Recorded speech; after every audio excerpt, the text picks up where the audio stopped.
And welcome to churchtherapy.com's pastor training videos. I'm Kristen Kinsevich, licensed mental health counselor on staff at East Coast International Church in Lynn, Massachusetts. And today I want to talk to you about a big L word, liability. Most pastors, when I talk to them about liability, run screaming the other direction. They're so scared and they don't know what to do about it. And so a lot of pastors are afraid to touch any kind of counseling with a 10-foot pole because they don't really know what kind of risk they're taking on.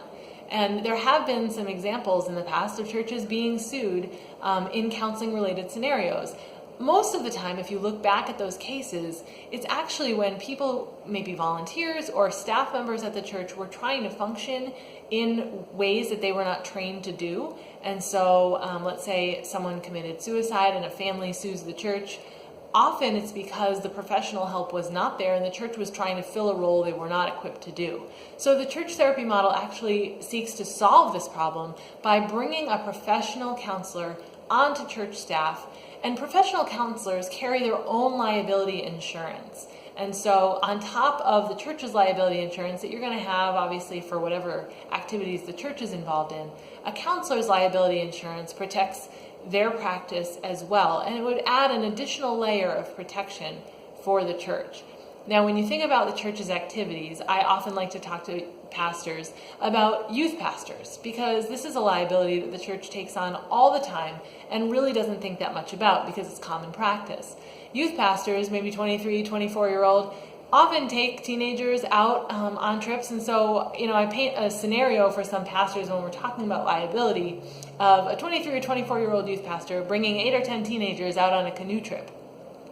I can't imagine anything really that the church does that might pose a greater risk than that. Certainly there's a lot of poor decision making that could happen in addition to just being a potentially dangerous activity if someone were to get hurt or drown or something like that. But we do those things anyway because we know that most likely everyone's going to come home fine. Counseling is this big question mark, and so people just want to stay away from it. But generally, when you think about doctors or surgeons, their malpractice insurance fees are astronomically high. A counselor, professional liability insurance is a few $100s for the year. And that goes to tell you how often it is that counselors are sued, which is not very often. And even if they were sued, their professional liability insurance, as I said, is going to step in those cases.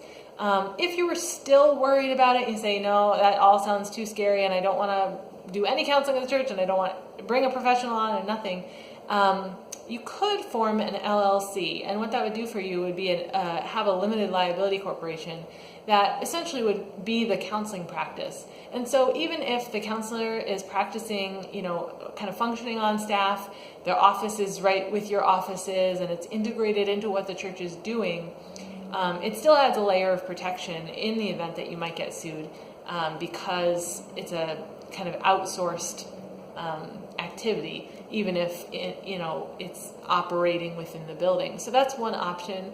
Certainly, the counselor can own the practice as a sole proprietorship. That's actually the model that I have right now, and so it's something that the church technically doesn't have ownership of, but the functioning as far as the way that people can access the services is very integrated into how the church is running on a daily basis. So I really encourage you to not be scared of liability, not be, making decisions, ministry decisions based on those fears, but really being able to assess what are the needs of your congregation and what are the most responsible ways to meet those.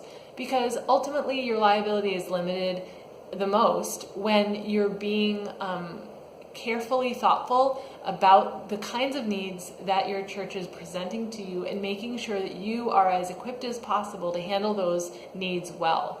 And so if you have, some volunteers or, some assistant pastors trying to go beyond the scope of what they're trained to do, maybe pastoral counseling or some listening ministries can be helpful. But when you start getting into kind of some more complicated mental health problems or suicidal thinking or, some complex trauma issues or those kinds of things, You really need to know when to refer, and if you have a professional counselor on staff, then it makes it very easy to know who to hand off the case to. And so I really want to encourage you to check out the model on churchtherapy.com. If you haven't seen my infographic, just click on About or What is Church Therapy, and you can find out more right there. And I would really encourage you, if you have a larger congregation especially, to take a look at the needs of your congregation, because if you're not thinking that there's too many people who are depressed or anxious or have trauma histories, you may be surprised to find there's more than you think. And so this is a real need that churches have, and we have to have an answer to know what to do, because people are more likely to come to their church than they are to go to the mental health agency down the street. There's many statistics that have shown that if people are involved in a church, they're going to come to you when they have a mental health problem. And so you need to be ready, you need to have an answer, and you need to know the ways in which the church can reduce its liability by being as conscientious and equipped as possible. Thanks for joining me. I hope that helps, and I'll see you next time.